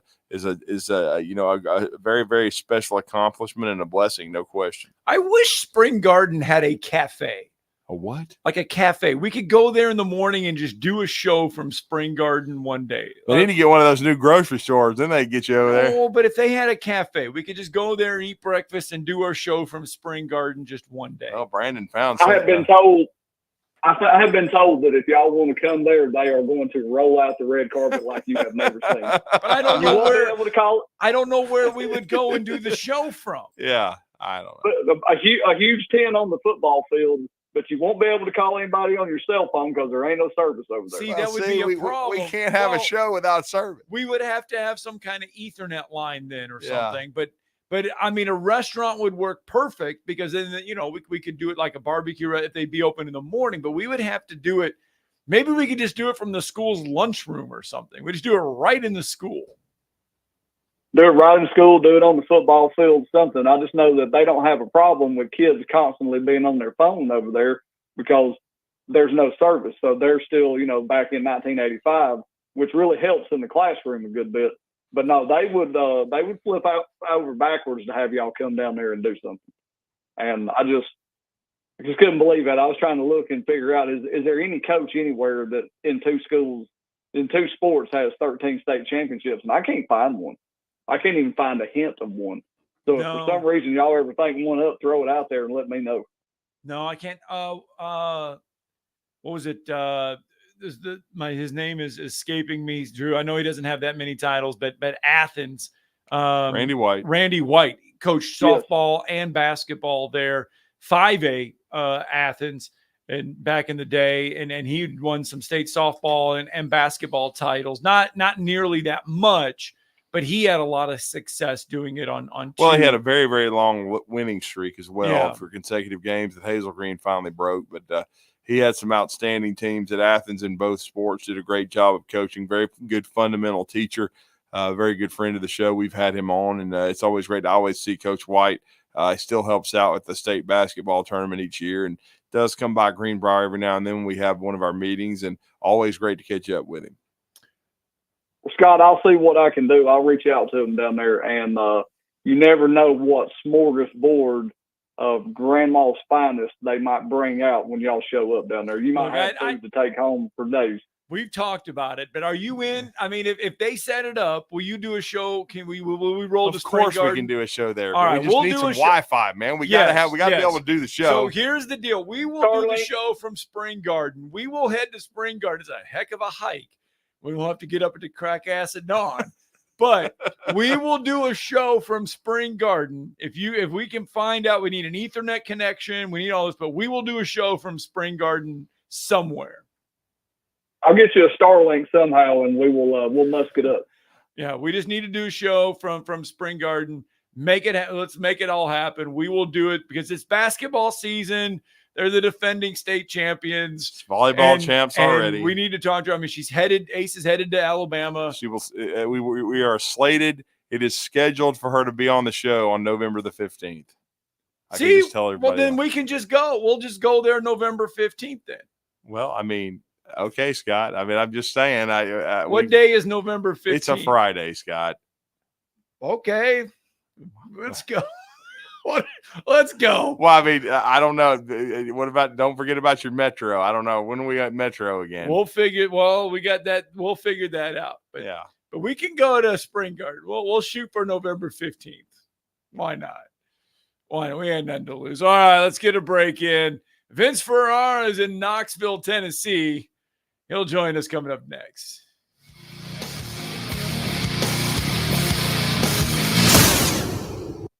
You're listening to Talkin' Ball on 97.7 ESPN, The Zone.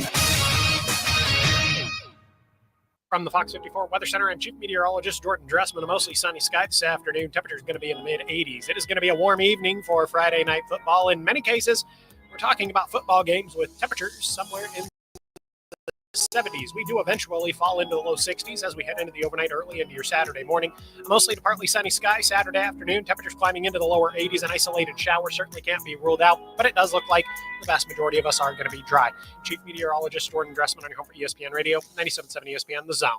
Our last reported accident was California and Edgewood. That one came in as a no injury. Had one on the Parkway southbound, south of 565. Fire and rescue moved it over to the right side of the road. And last report, they were still working Madison Boulevard and Slaughter Road. That one reported as an injury type.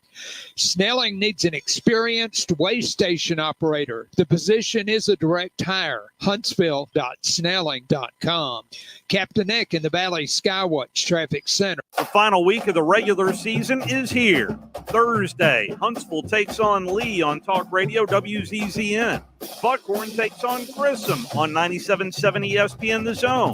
Friday night, Madison Academy is at Westminster Christian. The MA broadcast will be on 97.7 ESPN The Zone. The Wildcats broadcast will be on Talk Radio WZZN. And Randolph is at home to New Hope on Zone 3. And the playoffs begin next week. The company is Eagle Masonry and Insulation, but did you know they're also Eagle Landscaping and Dirt Work? Eagle can take care of all your landscaping needs, including irrigation, sod work, and planting, both plants and trees. On the dirt work side, Eagle can grade and build your pads, haul dirt in or out, and even do erosion control. Philip Love and his team can do it all for you. The website is the same, insulatewitheagle.com, as is the phone number, 256-755-1556. Give them a call and see what Eagle can do for you. Eagle saves you time. Eagle saves you money. Specializing in simple and affordable rentals, McCurry Van and Car Rental can make sure you have just the right vehicle for your next family vacation, weekend getaway, or if you just need transportation while your vehicle is being repaired. McCurry carries Ford Transit vans and Mercedes Sprinter vans, trucks and work vans, and more. And they offer discounted rental rates for long-term rentals. Now with 4 locations: Athens, Muscle Shoals, Coleman, and Huntsville. Log on McCurryRentals.com to make your reservation now. That's McCurryRentals.com. From heirloom diamonds to contemporary jewels, Loring & Company is the place to find something truly special. Whether shopping for a diamond ring for that once-in-a-lifetime occasion or marking a milestone birthday or personal achievement with a Rolex watch, you'll find just the thing in our edit of the world's most sought-after brands, including David Yurman, Roberto Coin, Marco Bicego, and Fopé. Expect a treasure trove of the world's most unique, even breathtaking earrings, rings, necklaces, and bracelets, making choosing just one piece a challenge in itself. Loring & Company Jewelers on Airport Road.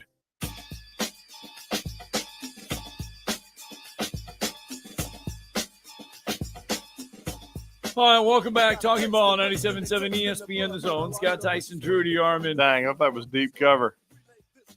Who was that? I don't know. Is that NWA?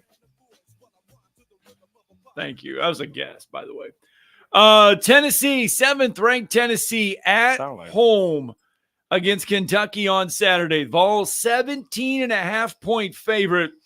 And Josh Heupel trying to do something, and that is stay unbeaten against Mark Stoops since he has arrived at Knoxville.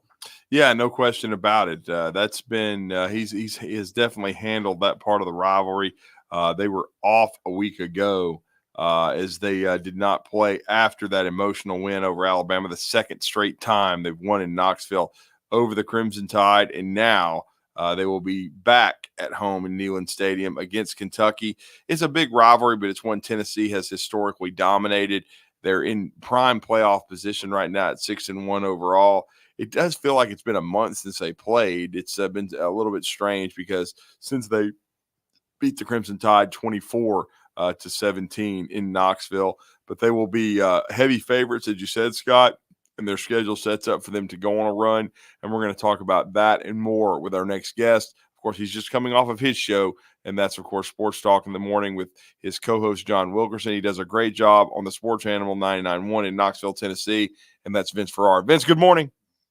Good morning, gentlemen. Good to be on with you. Yeah, I mean, It does seem like a month since Tennessee played, though. It just seems like a long extended break. I know they needed the bye to come down, get healthy, because it's always emotional when they play Alabama, but it does seem like more than 2 weeks. They're not the only ones that needed the bye. But oh, come on. That. Hey, it's a grind, man. I dig it. It is.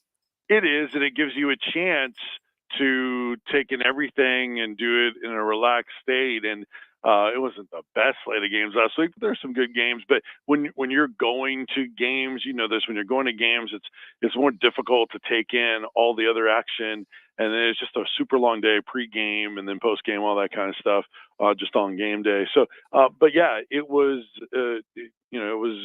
I think, one that will be interesting to see how they reacted to it, how they utilized it, because Tennessee under Josh Heupel in his coaching history, historically really good coming off of a bye week, 8-1 until the week off before Arkansas, and then they lost that. So there was more of a heightened urgency and intentionality this week or last week to make sure that they were on point and they didn't take the opponent for granted. They didn't take the week for granted. It wasn't a off week for them.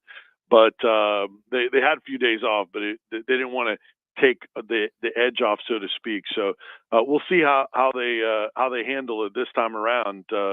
Second time, you don't always get a second opportunity to get better coming off of an open week, but that's the schedule for everybody this year. Vince, when Josh Heupel arrived at Tennessee, it was okay if he can figure out the defense. His offense is going to be good.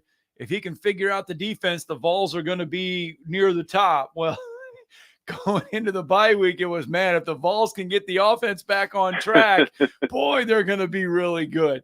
I mean, this Tennessee defense has been lights out. The offense it's been okay. It's just not been Josh Heupel okay. Correct. And those standards are really high. I mean, the way they were just destroying people at the beginning of this year and frankly, most of the tenure of Josh Heupel, last year when they weren't as explosive offensively, everyone pointed to Joe Milton. And he said, well, Nico now, so it's going to be better. Even if there's some growing pains, Heupel's offense always produces numbers and points and the tempo and everything, but it's been multiple things that have not been as good. And the biggest thing is they've been inconsistent. There have been little pockets of success, but like in the second half against Alabama, they kind of done enough and ridden their defense.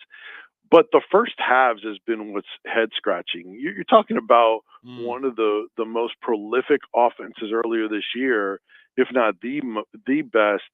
And they haven't scored in the first half in 3 consecutive games. Crazy. No points.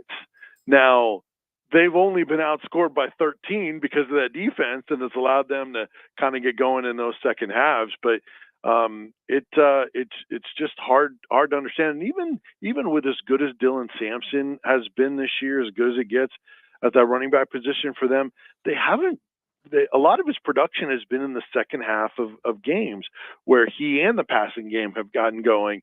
It's the blocking in front of them. It's the wide receivers. It's the tempo is really reliant on them having play success.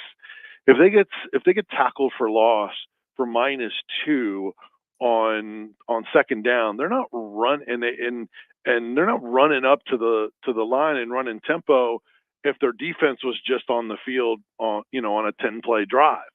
So they are mindful of that. So they don't go tempo unless they have a successful play and one that they have a great percentage of getting a first down on or getting a big play off of. So they try to manage it that way. And because they haven't been successful on first and second downs, they've really slowed down a lot, and they are easier to defend when that tempo is not part of their arsenal. So, but when one thing starts rolling, then a lot of things start rolling. You get success on explosive play, you run tempo, then you get guys out of position, and then next thing you know, you have a big play over the top. So this offense, if it can get going in rhythm, can have a whole lot of elements of it get back going, just like they have a whole lot of elements right now that haven't been consistent, especially in those first halves. Well, and what are obviously the defense has been outstanding, but as you've studied it through the bye week, what needs to improve? Because I have been a little surprised that they haven't now affecting the quarterback and sacking it. You can affect the quarterback and still be successful, but the sack numbers haven't been what we thought they would be. Well, you talk about specifically for Tennessee's defense, where they can be better? Yeah.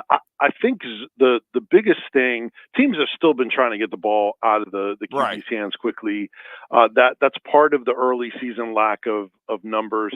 now that they've gotten into some SEC opponents that are holding on to the ball a little bit more, you're starting to see James Pierce Jr. get those tackles for loss, those quarterback hurries up a little bit. Milroe was certainly able to do that. And at times, you could call it a run, you could call it a sack, those kind of things. But not everyone's holding on to the football against this defense. So that's a part of the equation. And I think the way they've had their pass defense in zone, which they didn't do a ton of against Alabama, which I wondered if they would, and they did not. And it was pretty effective for them. Their man is better than their zone. So against Arkansas and a couple other times, they've had some open receivers in the middle of the field in their zone. But man, when they can just rely on their front four and man up and just keep teams from going over the top on them, and cover a lot of ground, even without Keenan Peely against Alabama. That's another thing that's really impressive. They were able to communicate pretty well, still spy on sometimes Jalen Milroe, which I thought Peely was really great at. So they managed that. So I think just their zone defense kind of cleaning that up. But man, they've got two really good corners, especially Jermon McCoy is playing at a first-team All-SEC level right now. How much does Tennessee rush the ball on Saturday? Yeah, it always starts, Scott, with the run game for them. So when they get that run game going, that's when it opens up those deep shots for them. So the biggest thing to look for is something that Arkansas and Oklahoma were successful at against Tennessee and Nico, is they would muddy the view of what the box count was, because Tennessee, a lot of times, light box, they're going to run, heavy box, they're going to throw, where Arkansas was able to kind of be in between, and then Nico wouldn't have the right read. He'd think it was a light box, and they'd run when, and they'd have guys crashing in and have hit all the run fits, and then when they would back out thinking it was a heavy box, they'd back out and suddenly you have 8 men in coverage and there's nowhere to go with the football, and he's having to scramble and try to make a play and or make a mistake. So getting a better feel for that. And look, it was first time seeing a lot of those things. Getting a better feel for that is something that this team needs to have improved over the open week and just the experience for him. But for whatever reason, 3 down fronts, which Kentucky does some of the time, and they'll do 4 down fronts too. Those have given Tennessee a little bit more trouble. Like the offensive line is a big part of where their struggles originate from, in my opinion, because the tackles have not been as good this season. They were a little bit better against Alabama, but not up to their standards. Then Nico is starting to see and feel pressure going on, and then kind of panicking a little bit and bailing out of the pocket.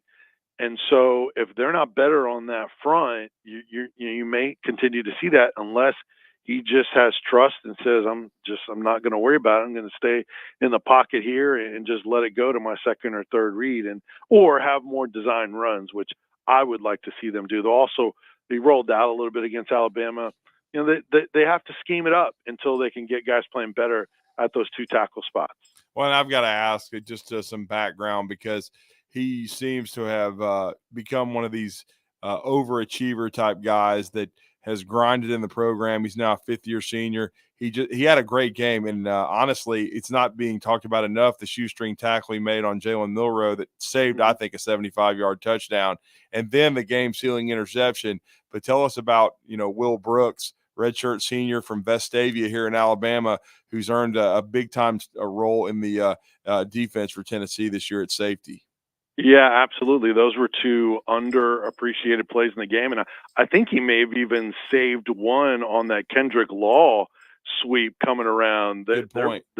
He might have taken that one into the end zone too. So, and he also had one of Tennessee's other biggest plays this year in the NC State game. His interception and pick 6 really turned that game around. Tennessee was not humming offensively in that one yet. Obviously, they exploded afterwards, but that was really what turned that game around. A lot of us have been surprised by his productivity and how good he has been with those kind of plays.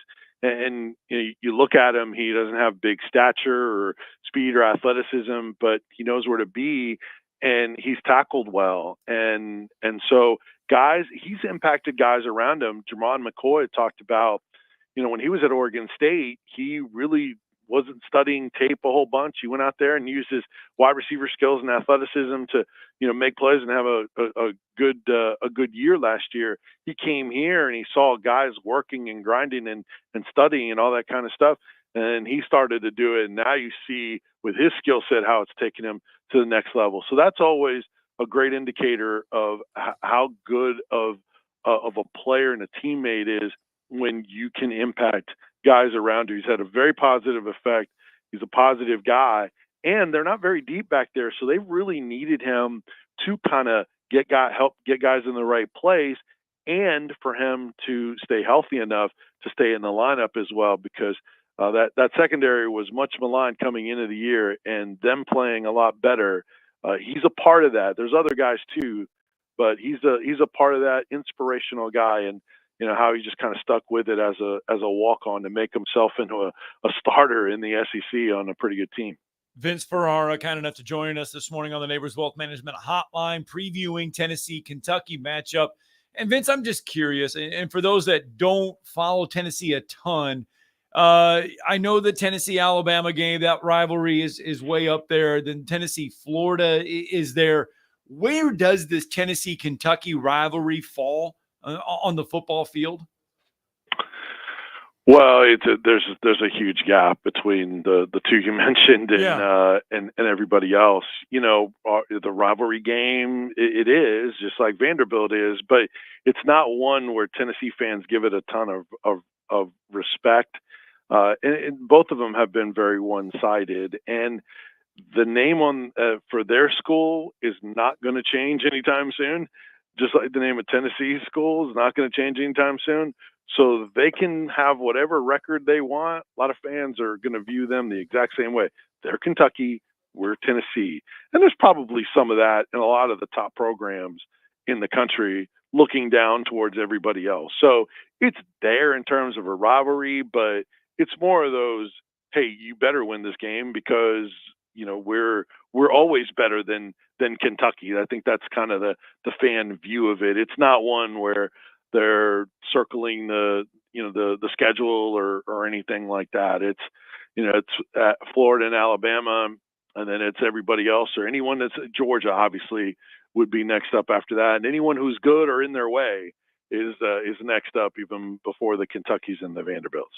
Well, it's going to be a very interesting football game. Kentucky not playing well. Tennessee coming off of a bye. And then in 2 weeks, Armageddon as they travel to Georgia. But they have 2 straight home games. They have Kentucky, Mississippi State to tune up before that huge game with the Dogs, which would have so many SEC and college football playoff implications. Vince, we always appreciate the time. Let everybody know how to follow you. Yeah, I appreciate it. And I've heard people nationally say, well, this game doesn't matter. Or this game, that's a mismatch. It doesn't matter. Try losing it and see if it matters. Alabama Vandy. Yeah. That's all you need to say. Alabama Vandy. Thank you. At least Vandy's become a decent team, but like every you got to take care of your business for that Georgia game to matter. You can follow me on all the socials at Vince Sports. Thank you, sir. Thanks, Vince. Appreciate you guys. Have a great weekend. Let's punch our ticket to the last break. We'll have your tomorrow's headlines next.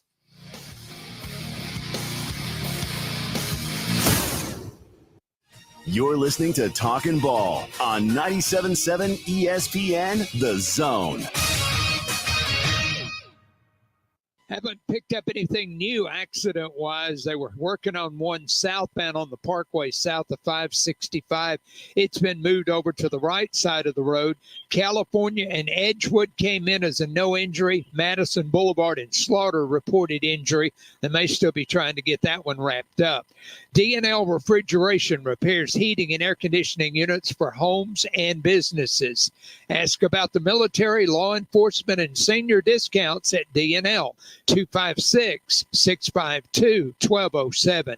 State license 08091. Captain Eck in the Valley Skywatch Traffic Center. If hunting and outdoor recreation are your passions, it all starts with the right property. That's where I come in. I am Bo Butler with Southland Realty and Auction. a hunting and recreational land specialist and a Jackson County native who sees land through a hunter's eyes. Just as you trust your guide on a big game hunt, you can trust me to find the perfect property for you. Thinking of selling? Let me help you make your land attract buyers. Remember, Bo knows land. Call me at 256-609-0512. You've got to experience Toyotathon at Bill Penny Toyota. They've got the selection with over 700 new Toyotas to choose from. And they've got the extras with Bill Penny perks and a 10-year unlimited warranty. So get on over to Bill Penny Toyota today and experience Toyotathon. Bill Penny Toyota in Huntsville and online at BillPennyToyota.com. Bill Penny's Toyota 10-year unlimited warranty is valid through the 10th year of ownership. Valid on new vehicles only. See dealer for details. At Mr. Sparky, we're America's on-time electrician. Flickering lights and hot switches can be annoying, but they can also signal a major problem, or worse, an electrical emergency. So play it safe and leave it to the experts at Mr. Sparky. Trust our team of professional, clean, and friendly electricians. We'll get it done right and get it done safely. You don't have to put up with any malarkey. Call 888-8-SPARKY. Independently owned and operated. Licensed in the respective state or county.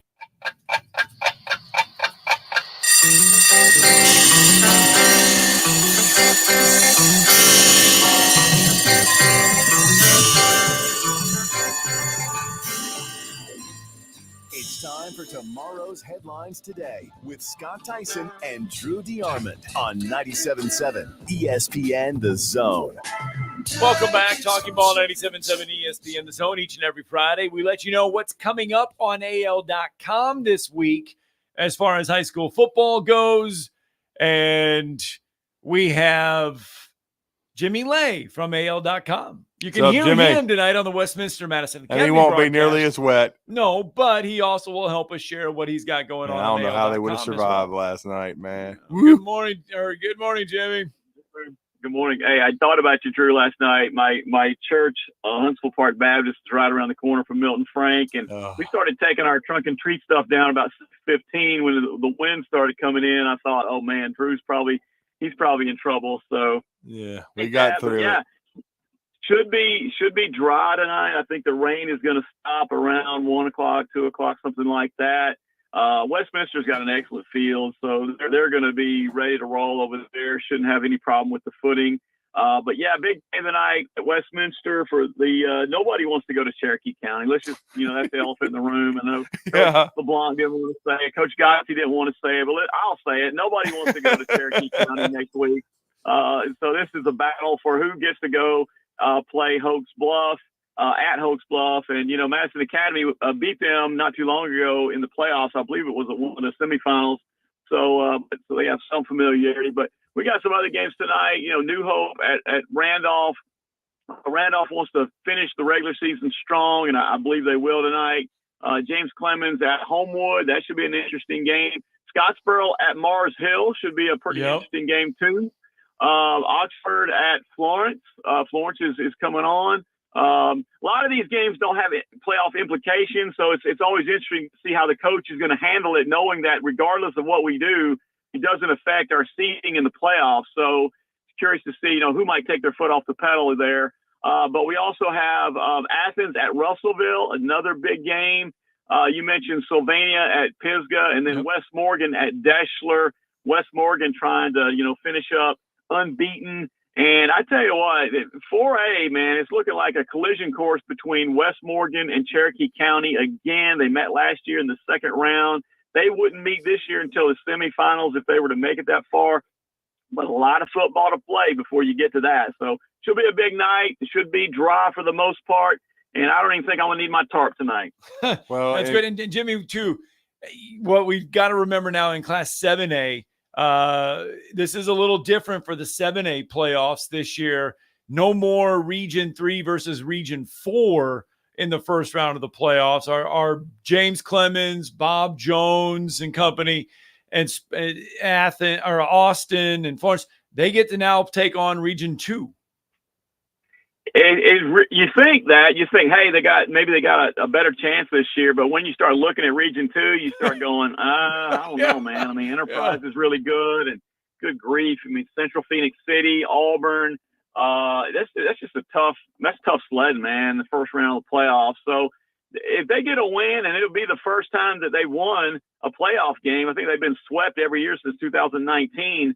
They will have definitely earned it. All four of those teams, even Austin, going to host Enterprise. It's going to be a tough game, and so I know they had a tough game last night with Muscle Shoals. A great tune-up for the playoffs because Muscle Shoals is always so good.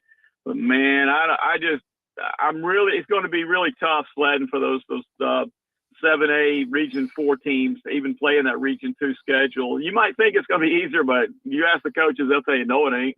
Yeah, no doubt, Jimmy. We appreciate the coverage, and thank you for the call. And Hoax Bluff actually did play Madison Academy in the first round last year. Madison Academy winning that game 57-20. And as Jimmy said, West Morgan's season ended in a heartbreak in the quarterfinals, 28-27 against Cherokee County. But this year they wouldn't play until the semifinals. Of course, it'd be rat poison for both of them. But when you look at the bracket, it could easily happen. But, of course, there's a lot of football to be played. Absolutely. Guys, I'll see you over at the pep rally a little bit later today. Thank you, Jimmy. Appreciate it. Yeah, 11 a.m. Drew and I are going to turn Westminster Christian Academy We're coming to get you. We're coming to get you. Spitting out lyrics, homie. I'm with you. Yeah. Yes, he just danced and jumped around. I actually didn't.